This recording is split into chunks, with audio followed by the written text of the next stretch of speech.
I'll note that for the record, this is the Town of Fairfield's Economic Development Commission meeting. We're meeting via Zoom on Thursday, October 7th, 2021. It's 8:35. We have with us this morning Chairman Kevin Lesko. We also have commission members Don Peterson, Steve Rosado, Ken Hockhauser, and Justin Beck, as well as our recording secretary, Gretchen Gertner, and I'm Mark Barnhart, Director of Economic Development. So Kevin, if you'd like to take it away in terms of calling the meeting to order. Excellent. Very good. Well, good morning, everyone. Thank you, everyone. Well, now we're having some issues with your phone there, Kevin. We are calling our meeting to order by having an approval of the minutes for September. How are we? Motion to approve. We better? Okay.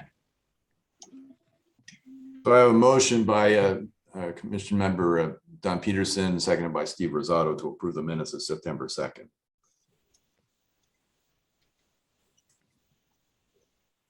Can everyone hear me okay? Yes. Okay. Was there any, I think Kevin might be having some issues with his phone, but is there any comments or corrections for the on the minutes from our last meeting? Okay, I'll ask if there's we have a vote on the motion to approve the minutes from the September 2nd meeting. Aye. Okay. Aye. Anyone opposed? Okay, so we're approved. Kevin, you okay there? Yeah, I think can you hear me now? Yeah, I can hear you now. Great. Excellent. Great. All right. So you were going to give us an update on COVID response and reopening, or do you want to skip past that and do something else? No, we'll do that. I'm going to go to hopefully you guys can see this. Yep. So I'll just give a quick update on where we are. I was talking to Don earlier, who continues to serve on our small business assistance grant program. Actually, this is, I don't know why I pulled an old one, but I pulled the wrong graph, but we have 103 applications that we received and 81 businesses assisted to date. We have committed the $322,000 in funds. 50% of the businesses that we've helped did not, at the time of application, had received other governmental assistance. So that was clearly the small businesses that we were targeting for our help.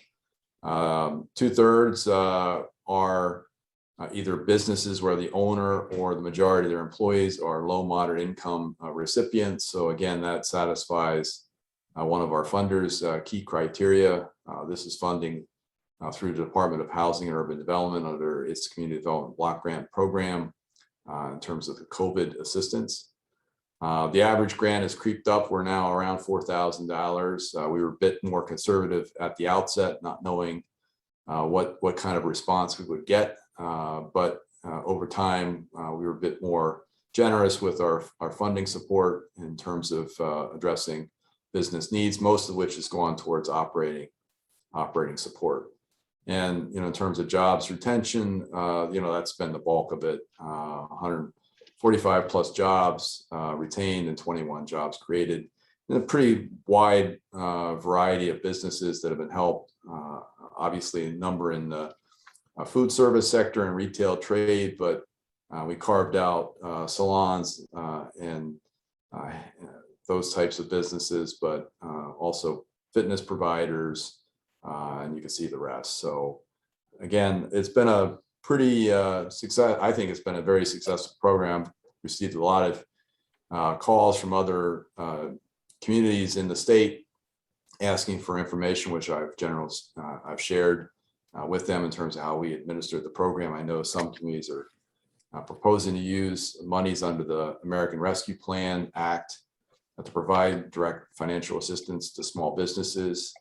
I'm not seeing a huge continued need out there. Most of the concerns I'm hearing is to the point we were discussing at the before the meeting started, which is finding employees, retaining employees, hiring new employees, finding talent. That seems to be an overriding concern for many businesses, whether it's in retail or restaurants, but also other providers, other industries as well.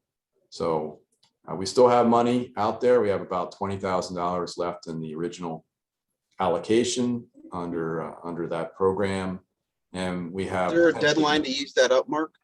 Well, we have 3 years, so Okay. we're within that, and we have potentially another $50,000 that I could allocate for small business assistance from another program that they were not able to progress with their original plan, and so we have those dollars available to recommit. So, so if you know of businesses, I'm working with 2 currently that have not received any help, and talking to a couple other businesses where we might be able to augment prior awards, where we're maybe a little bit more conservative initially, and they have an ongoing need. So again, we'll continue to run the program, but we're not seeing people beating down our doors looking for this type of help. And that's on the, where's the link to the application? It's on our website, and I'll share that link again with all of you after this meeting so that you can direct people to them. So if you do run across people, other business owners in your travels, walk about town, feel free to direct them to the link, and also share my contact information. I'm happy to talk to them about it. Any other questions on that? Is it possible That's for the great. ones who've already received money to come back for more? Yes. Well, we have not gone beyond the $5 grand that we set as initial target. But there are a couple, as I mentioned, Justin, where we were a bit more conservative at the outset, where we approved grants in the $3,000 range, and we could certainly entertain an amendment to that prior award if there was an ongoing need. So there's a couple businesses that fall in that category.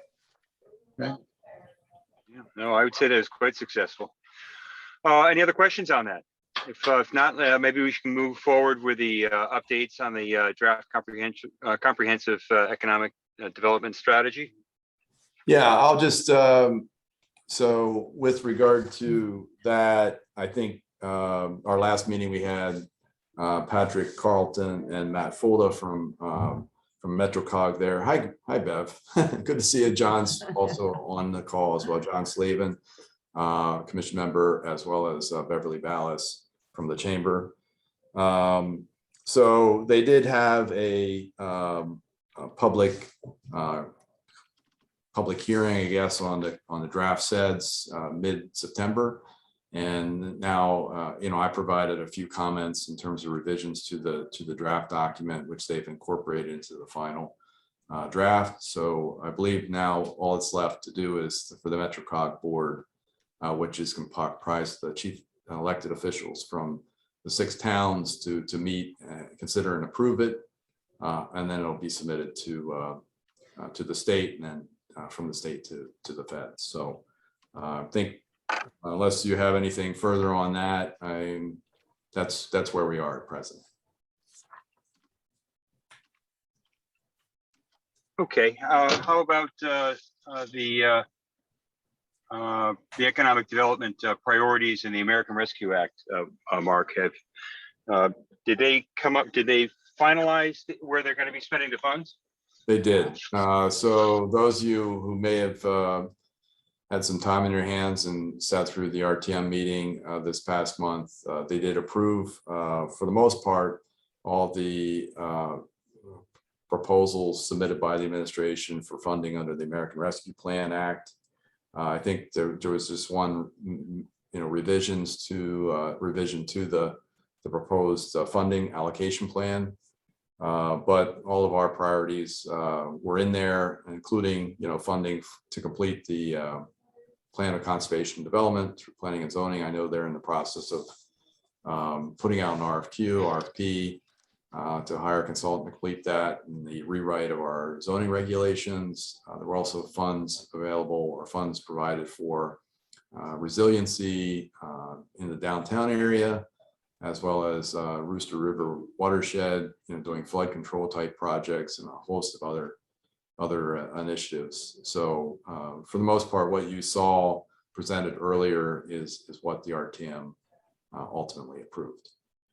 Mark, do you know how the money for the theater that got nixed out of that program, how did that get reallocated? Do you know? I don't know that yet, and that's a good question, Justin. So the RTM had the ability to remove projects for funding consideration. They didn't feel like the proposed outdoor restrooms and outdoor stage on the museum commons was quote unquote shovel ready or ready to proceed at this time. So they removed that from the allocation plan. But I'm not aware of any that they moved to reallocate those funds elsewhere. So it's possible. We have, I think, 3 or 5 years to spend all the money. So it's possible that this could come back at some later point once it's judged more ready for prime time, so to speak. Other questions on that, on the American Rescue Plan Act? So I will keep you up to date on the plan of conservation development. I think, again, this really influences the work that we do, the zoning regs, which haven't been really rewritten and comprehensively in more than 3 decades. So I think, this is something that's really critical to economic development.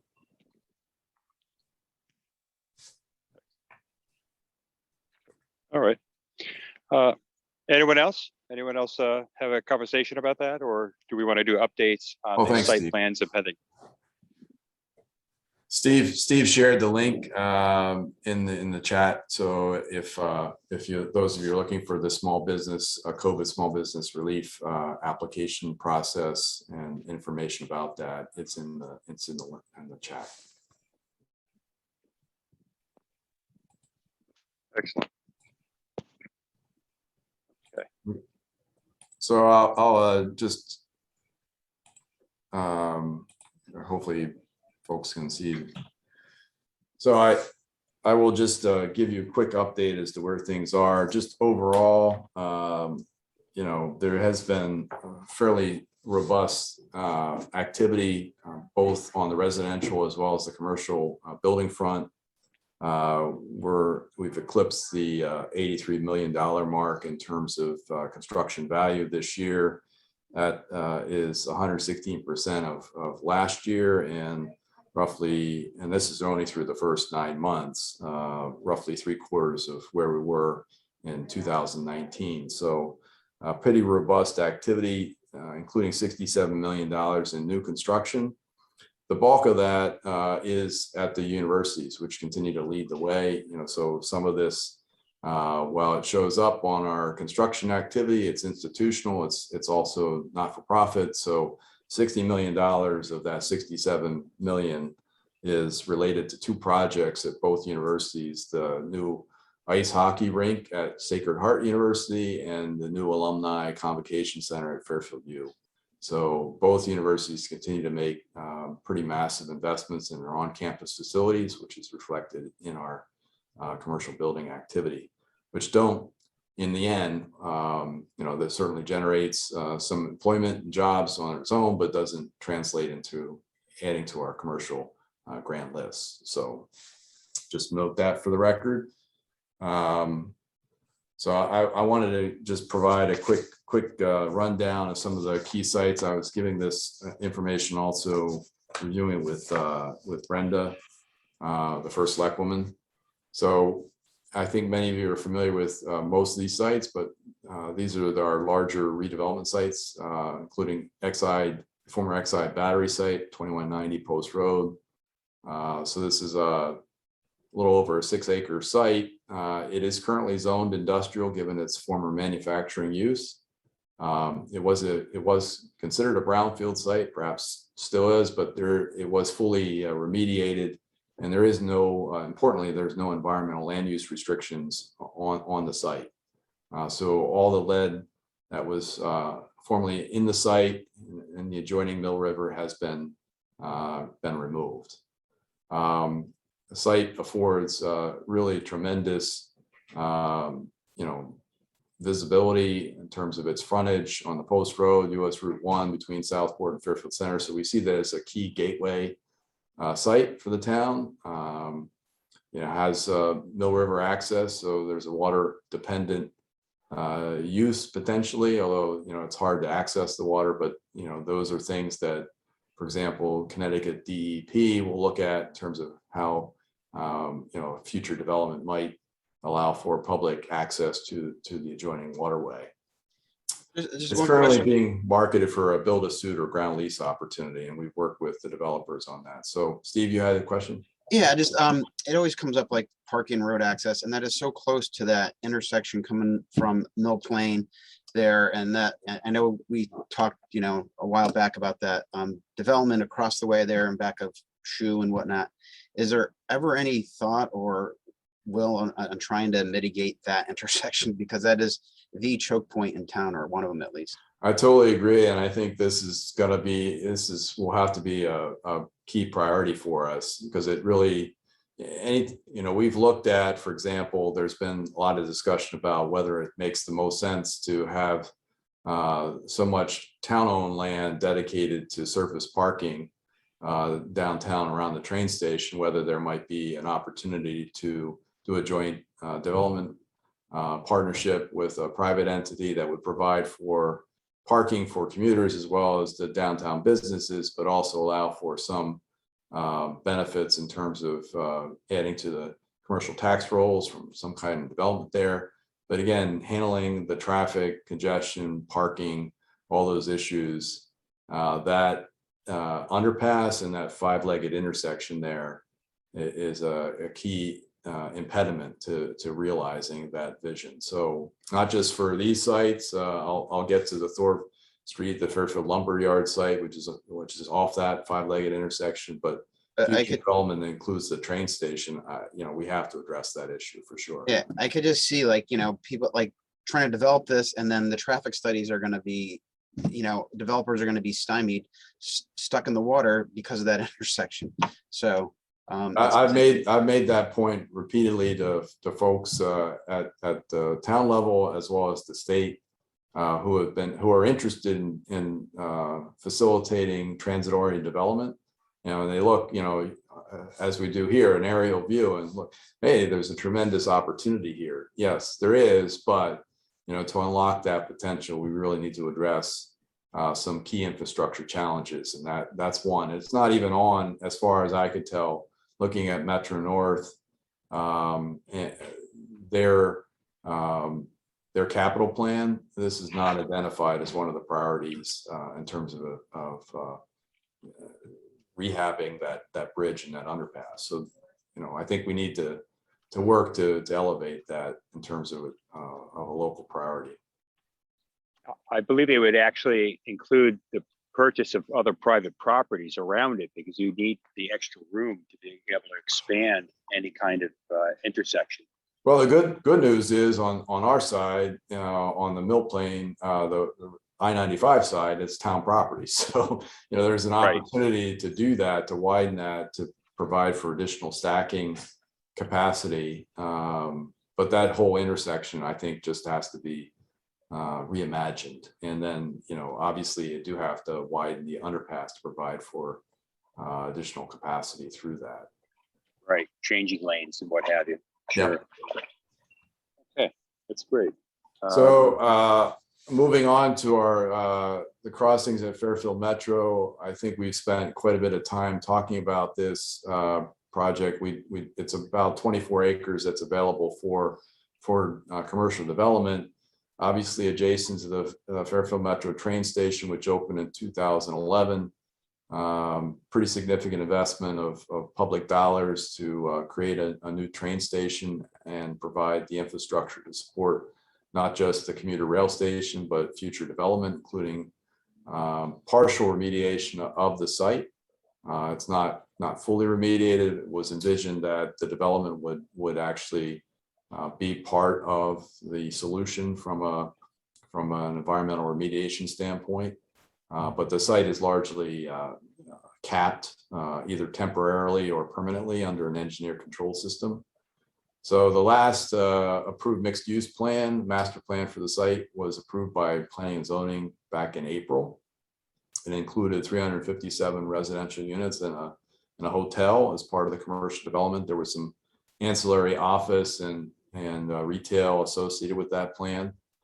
The developer had indicated, was intending to start construction this year, but his investment, this is a investment group, a group of investors rather, and some of those were not keen on the plan, his ability to complete it, and so forced the sale of the property, or at least the pending sale of the property. So it was actively marketed. We had a pretty good response from the development community. I think over half a dozen developers submitted proposals for the site.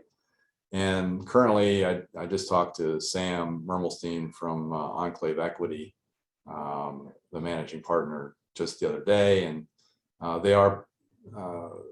the sale is pending. There's a group out in New Jersey called Accurate Builders and Developers that they're negotiating with. We haven't met them directly. We've talked to some of their intermediaries in terms of some potential changes to the plan and what they're envisioning for the site. But from what I understand, they're well capitalized, or at least that's what's been represented to me. So they're prepared to move ahead in large part with what was approved, with some, hopefully some changes. Well, they're envisioning some changes to the development plan down the road. I think the key has been the hotel piece, despite, Beverly and I were at a meeting with the president of Fairfield U, who said, we need more hotel space. And certainly the market analysis I've viewed for hotel demand has indicated there is such, but it hasn't really translated into folks that are willing to actually build. And certainly with the pandemic has put a kind of a damper on new hotel construction. So, but that's Fairfield Metro. Questions on that? So hopefully, my expectation is that within the next 30 days, we'll have an introductory meeting with Enclave and their potential buyer to talk through issues as relates to this site and what their plans are. I think we mentioned this earlier. I probably should have put this right after the XI, given Steve's question, but this is the old Fairfield lumber yard site at 185 Thorpe Street.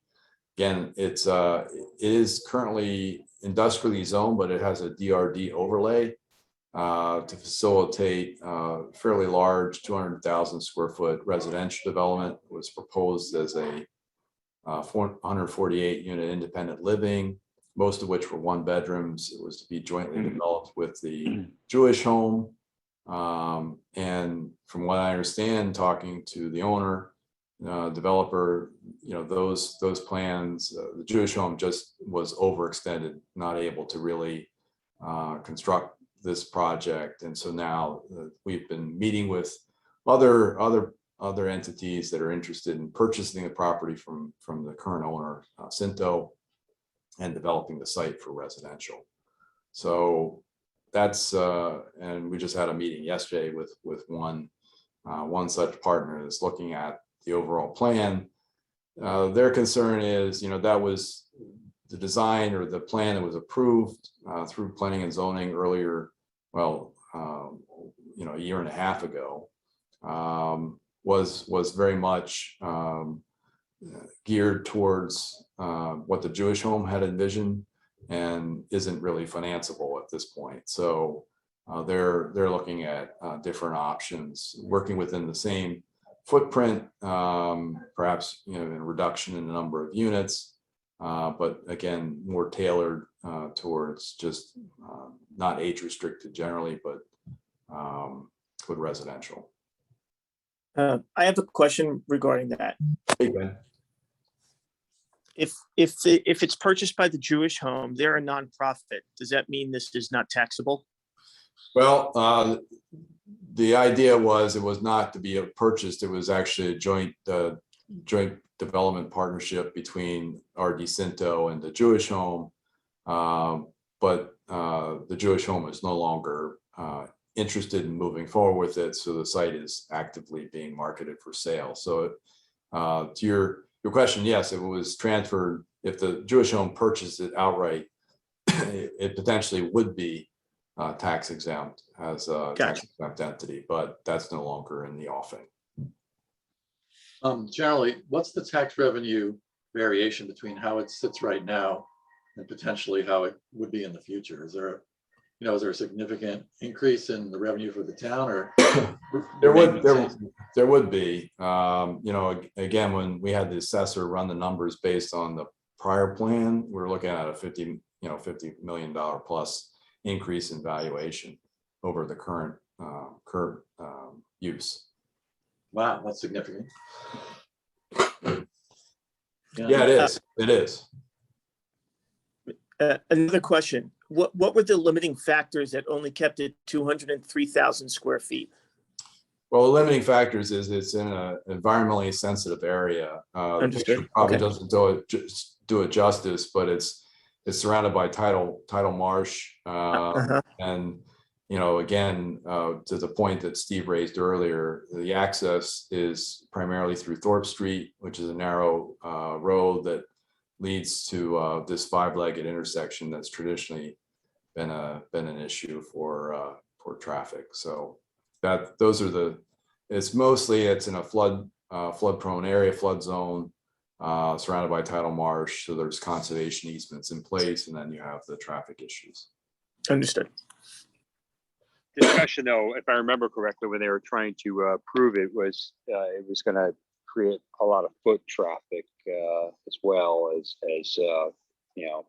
of course the normal amount of automobile traffic, but the foot traffic was the interesting part of it, because No question. This is really if you think about TOD sites, transit oriented development sites with access to a walkable downtown, this clearly fits the bill. So it's very, very proximate to the downtown, the train station, all the downtown amenities. So I would anticipate there'd be a fair amount of foot traffic generated from it.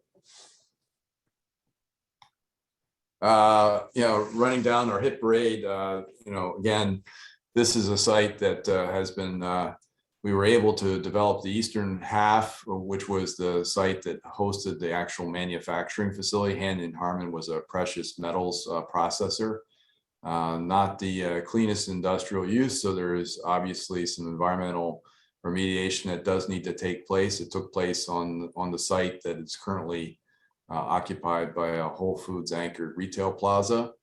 That's probably now 10 years old. But we have an adjoining parcel across Grassmere Avenue, which is continues to be owned by the parent company of Anyharmon. It's 9.42 acres, but that's misleading because 2/3 of it is probably wetlands. You can see kind of the disturbed area, which is the paved area in the picture. This used to provide both parking for their employees as well as waste treatment facilities for the manufacturing operation. So you can imagine that whatever we found on the other half of the parcel is times 100 times worse on this side. So there are some significant environmental cleanup issues associated with this site. It is under a consent order from the DEP. It is in phase 3, and they're doing this ecological risk assessment with DEP and EPA to determine, what should be the appropriate remedial standards governing the cleanup of the site. And as I noted, there's like extensive wetlands and the adjoining creek that present additional development challenges. But despite all that, we've had over the years a number of folks who have expressed interest in developing the site for retail, storage, those types of uses, which I think, again, if they're appropriately sized, would be suitable. Like the self-storage facility to me seemed like, even though it's not the sexiest option out there, was a good use of the site, given some of the challenges, both from a environmental standpoint and where it's located next to the tracks. And doesn't generate a whole lot of vehicular traffic either. So a better use than some others that have been talked about. So, but we're still a ways away from getting the site fully cleaned up. We do have hopefully a meeting scheduled with DEP within the next couple of weeks to talk through next steps and where they are in this process, and hopefully getting In the that. past, you had shared that the state really wasn't enforcing what Handy and Harmon had to do. And they were just sitting back waiting until it was enforced. Is that still the case?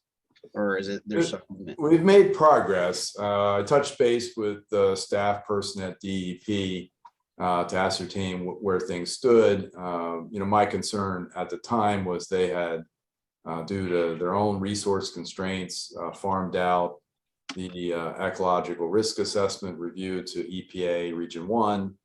And they've obviously got the entire New England area as part of their portfolio. So it just kind of got into the stack, and there didn't seem to be a whole lot of follow-up between DEP and EPA to ensure that they were doing this in a timely fashion. That has since been completed, and now we're back with the ball being in the company's court. But we're gonna, we're gonna have this ping pong back and forth. Tag, you're it. So now we're going to be pushing the company to respond to EPA's and DEP's comments with regard to their plan.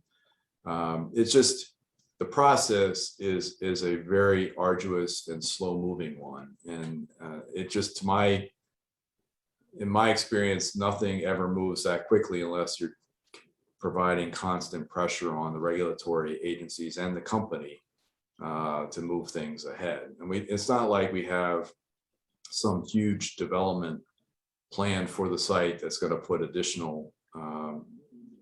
provide an additional incentive to do something quicker, because the site just doesn't allow for it. It's pretty modest in terms of its development potential, and then you add in the pretty significant cleanup costs associated with the site.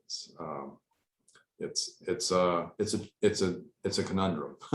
I'll use that word that somebody used earlier. So they are making progress, but it's not as quick as we would like. Other questions on Handy and Harmon? And I think this might be our last one. Again, this is another brownfield site. It's right next to the Fairfield Metro Center train station. It's about 5 acres. It is currently zoned industrial. It was part of as was the case with the train station itself, and across the street where BJ's and the cinemas was part of the larger Bullard's Foundry site. So there's environmental cleanup issues associated with that former sand casting facility. Great rail access, obviously. They've only done fairly limited assessment to date, although I understand now that has progressed further. They're now in phase 3 or phase 4. I don't know of phase 4, but the individual who was looking to develop the site indicated they were progressing to phase 4 of their remedial investigation. So planning and zoning did get a pre-app, did conduct a pre-app review back in June for a fairly significant residential development on the site with some ancillary retail. The retail piece wasn't as significant as I would like for a site like this. But it was a pretty significant, potentially very significant tax generator. Obviously responsive to market demands for these types of residential developments near transit. And just met with the potential developer the other day and indicated, investigatory process continues, but he expressed some concerns that, again, this may not pencil out based on the potential, what the current owner of the Reiner estate is looking for in terms of acquisition, purchase cost, with the remediation costs attended to it, what the development potential is. So there are some significant challenges for this site, mostly environmental, that we're continuing to work through. Hey, Mark. Yes. John. So first of all, apologies for being a little bit late. And so, all of this is pretty amazing. And I think the growth of the town has been phenomenal. But what we've seen over the past year and a half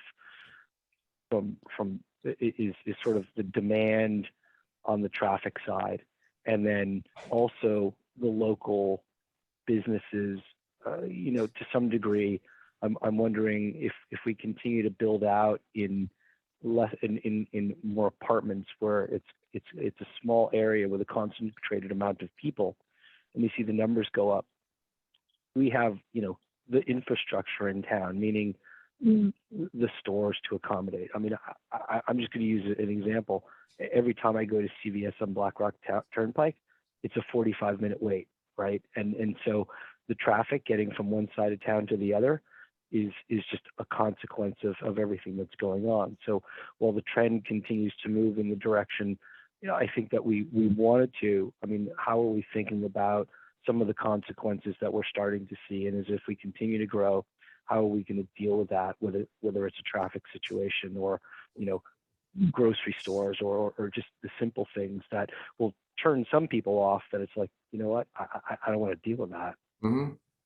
No, I think that's the key issue. I mean, with any of these development sites, there's also, issues that we have to consider in terms of mitigating factors, and that's part of what I would connect to the plan of conservation development, looking at some of those key issues. I think the infrastructure is more in place around Fairfield Metro in that area of town, which used to support, at its heyday, 10,000 people used to work in that area.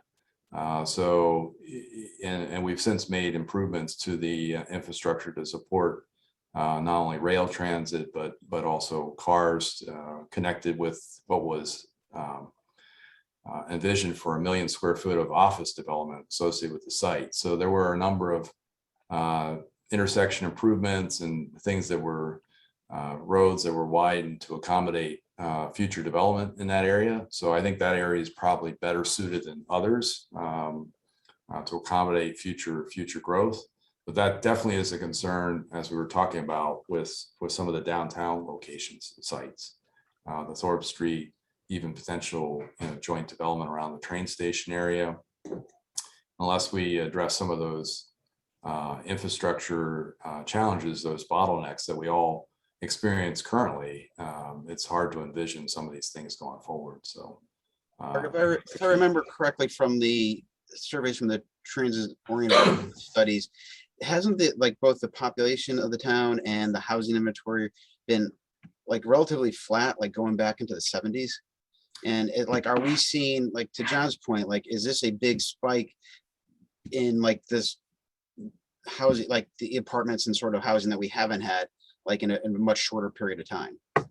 Well, I think there's a lot of attention focused on residential development, but in the grand scheme of things, there really hasn't been that many actually developed. So we have the 3 new residential projects that I can think of that are fairly good size. The 9-unit Anchorage development downtown on Uncle Road, and then the Trademark 1 and Trademark 2 or Alto, which are 101 in Trademark 1 and Alto is 160 units, all of which are fully leased and leased up significantly faster than what even the investors and developers had anticipated. They were anticipating a lease up rate of 10 apartments per month, and they ended up doing 4 times that. Part of that is, some disruptions within the market, people taking advantage of high home prices and demand to sell their houses and move into something that provides a more flexible living arrangement. but there is really a limited amount of that product available, at least locally. And there clearly is pent up demand for that. But to your larger point, Steve, Fairfield had this very huge increase in population and growth from after World War II through the 1970s, and then actually lost population into the 80s and 90s, and then started to regain it. So we've now, largely captured the population growth that we had we were at the same level of population a few years back at 1970, but it's growing, but growing fairly modestly at about 2.5%. So it's not really huge growth. I mean, it's good for Connecticut, maybe for Fairfield County, but there are other parts of the country that are obviously growing much faster and much quicker. So I think, at that growth rate and the time that it takes for these projects to come to fruition, to get developed, I think we can. This seems to me like a sustainable path that we should be able to. Not that these aren't issues that we need to deal with in terms of traffic and parking and the usual impacts associated with any kind of development, but if we really do want to continue to grow, not only provide additional housing opportunities for folks, but also grow our commercial grand list. I mean, there's a limited opportunity to do that because we only have about 4.5% of our land mass that's zoned for commercial uses, which I include in, apartment buildings tend to be a commercial asset. So, and those tend to be in commercial areas where the infrastructure is in place to better support higher levels of density. So I think, we're growing. We're not growing as quickly as other areas, but and certainly there are Not necessarily a bad thing. impacts. Yeah, it's not a bad thing. We're always trying to balance the two between providing for growth to provide for some new opportunities and lessen the tax burden on residential homeowners, but also do it in a responsible, sustainable way so we're not overwhelmed with some of the negative impacts that Jonathan was speaking to. Just an observation, my oldest daughter is going to be working down in Stamford to try to find an apartment down there, and amazingly there are not many on the market, and she worked her way all the way back up into Fairfield looking for apartments and opportunities. There weren't a lot of choices. There is a great demand. I'm amazed that with all the building that's going on down in Norwalk and Stanford, that there aren't a lot available. Yeah. So it does speak to the need.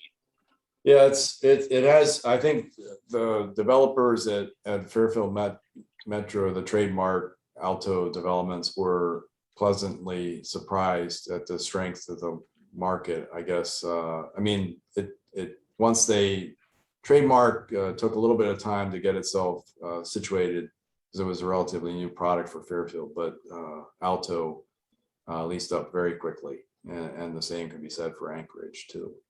And we have people calling right now for projects. They want to lease units that aren't even, CO'd or even close to being CO'd yet. How can I get my name on the list to get one of those apartments for the Umpqua Place apartments? It's just being framed out. So it's like we're not even, it's like a year from now, call us back type thing. So. Right. Mark, what about the Chickfila project right now? What can you give any update on that? Sure.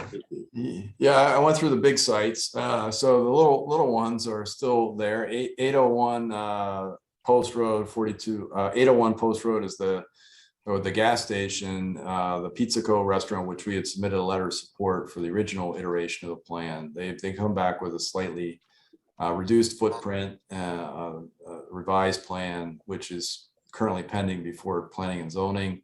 Was tabled at their last meeting on the 20th September. Hopefully they'll get a favorable review at the next meeting. The Chick-fil-A site across the street at 750 Post Road.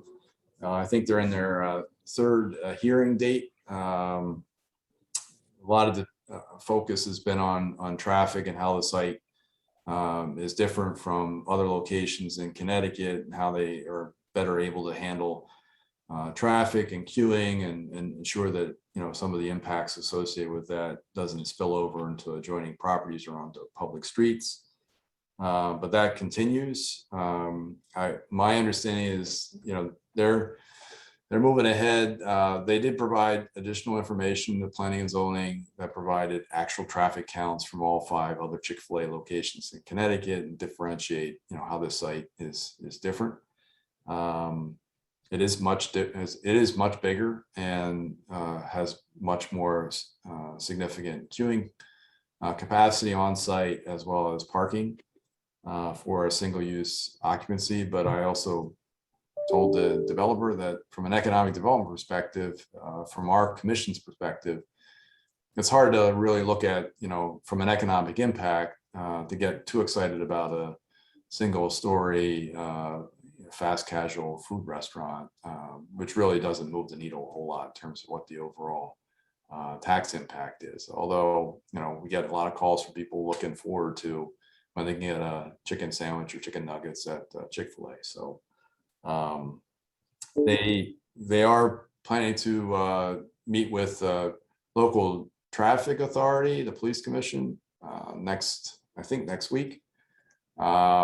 You know, I tried to set up a meeting with them, with the police chief and others to talk through some of these things. Part of which was a outgrowth of their meeting with planning and zoning, their public hearings, in which they indicated that, you know, there were opportunities for the town to improve traffic flow if we made some fairly minor changes to synchronize our traffic signal lights. So hearing that, and that was what they said was that was irrespective of whether or not, you know, the town should approve Chick-fil-A for the site. I thought that was well worth the police commission taking a look at. And if that's true, then we should pursue that with the state, since it is a state road. So that's the purpose of our meeting with the police commission next week. There are probably a few other ones out there other than the 830G developments, which seem to predominate these days. But you know, I know we have a proposed veterinary hospital at 40 Hillside Road up in the Greenfield Hill area. The Hartford Healthcare is taking the Plan B space and fully occupying 1262 Post Road downtown, and they've pulled a building permit for that. So they were approved earlier this year. So there are other things that are taking place. Hey, Mark. We've got a number of other retailers that are coming into town. Yeah, Ken? Is medical as of right along Post Road? It is an approved use, yes. You know, you have to make sure that the site can accommodate parking. Right. So they needed to deal with those issues before planning and zoning and I ZBA. see. And Mark, the veterinary hospital, is that the old Chase Bank? No, that would be across the street. There's a property that was it was a church. It was a religious. I forget which. Oh, right. Yeah. Oh, that okay. property. And who is the applicant on that? It's the vet up there. He's looking to expand his facility. Oh, interesting. On the corner. I think the name escapes me, but Yeah, no, it's okay. Yeah. Yeah, that makes sense. That makes good sense. Okay. Mark, do you have an update on the restaurant Lovebird on Black Rock Turnpike? Yeah, they're.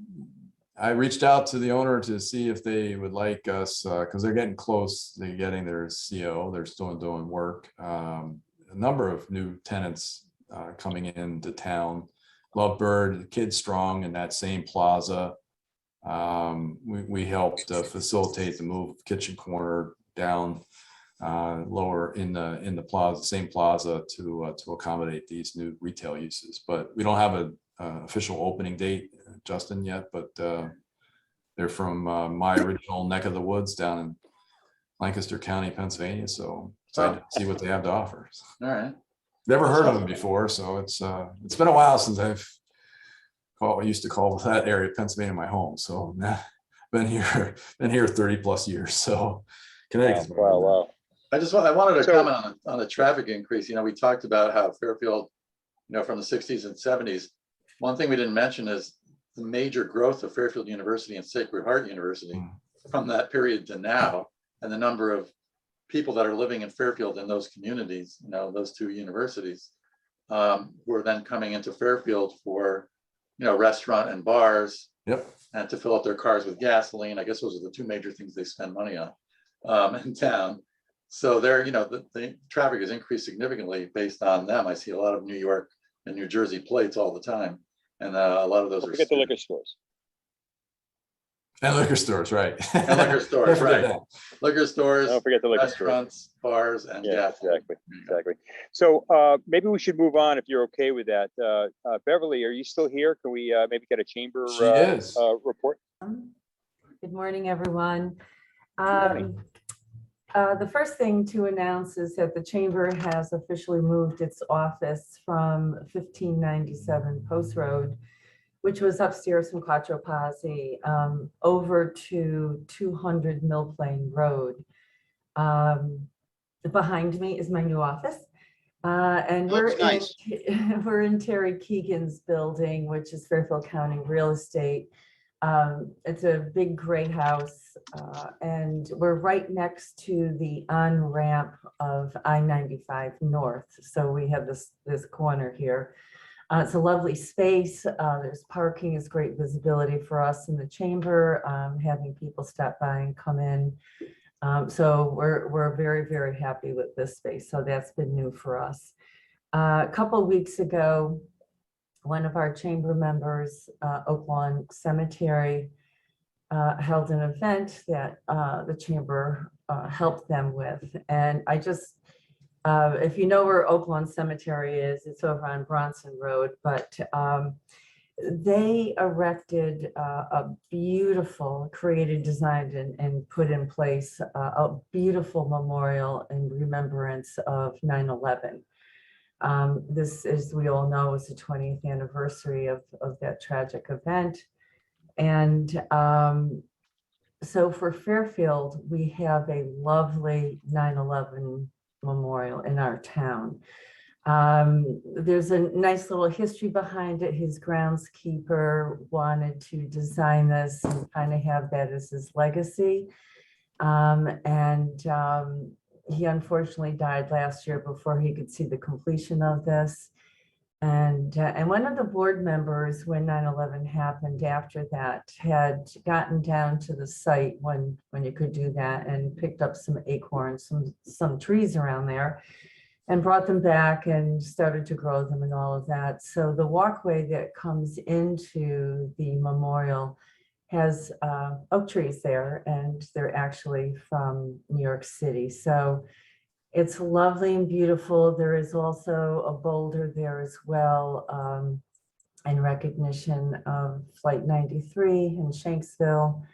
And it's just a beautiful section in Oak Lawn to go in and reflect and prayers or whatever. So I just wanted to let you know that that sits in Fairfield now, and it's quite spectacular. So if you're around, stop in. Oak Lawn is really opening up its property to the public to create more of a space of reflection, peace. People go in there and jog and bicycle and all sorts of things. So if you have a moment, you should stop by and see it. It's quite special. We have two community events coming up now. We've got October 16th. This is the Fairfield Harvest Market.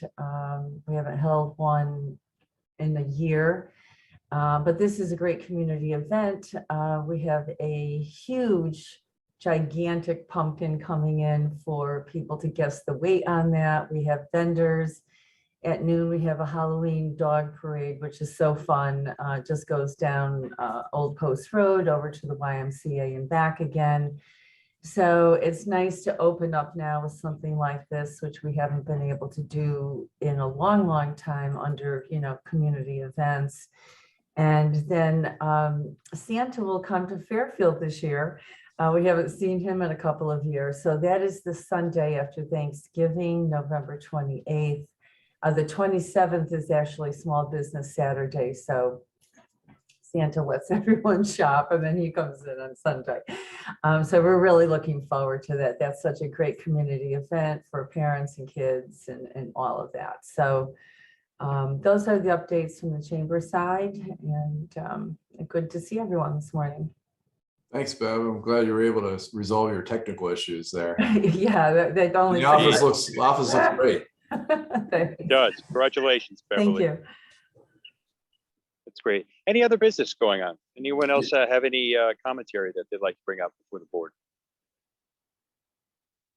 All The right. only other thing Okay. I'll Well, mention is, the only thing I'll mention, Kevin, is that the restaurant week is the 25th of October through November 7th. We are doing restaurant week this year. We have 28 restaurants participating, and you can get more information through the Experience Fairfield website. And I will also note that next month's meeting, I've invited Mike Iannazzi and team from Sacred Heart University to meet with the commission to bring us up to speed as what's going on at Sacred Heart and some of the improvements they've been making both on and off campus. So that'll be our guest speaker for November. excellent. Well, I actually have one more thing to add to Beverly's Oktoberfest on the 16th. The Fairfield Rotary is going to That's be having a beer garden.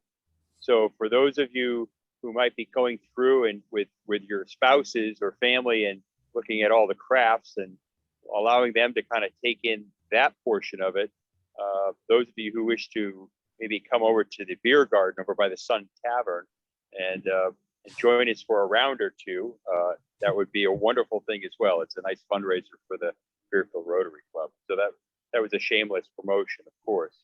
So with all Send that that out, said, Kevin, because that sounds great. yeah, Well, we can have So an that's- EDC meeting there. that's right. We're gonna have one of those improv ones. But that's again, that's the 16th from 12 to 4. They'll have a band there that they're really they're a cover band. They're a lot of fun. But it's a good time. Very easy.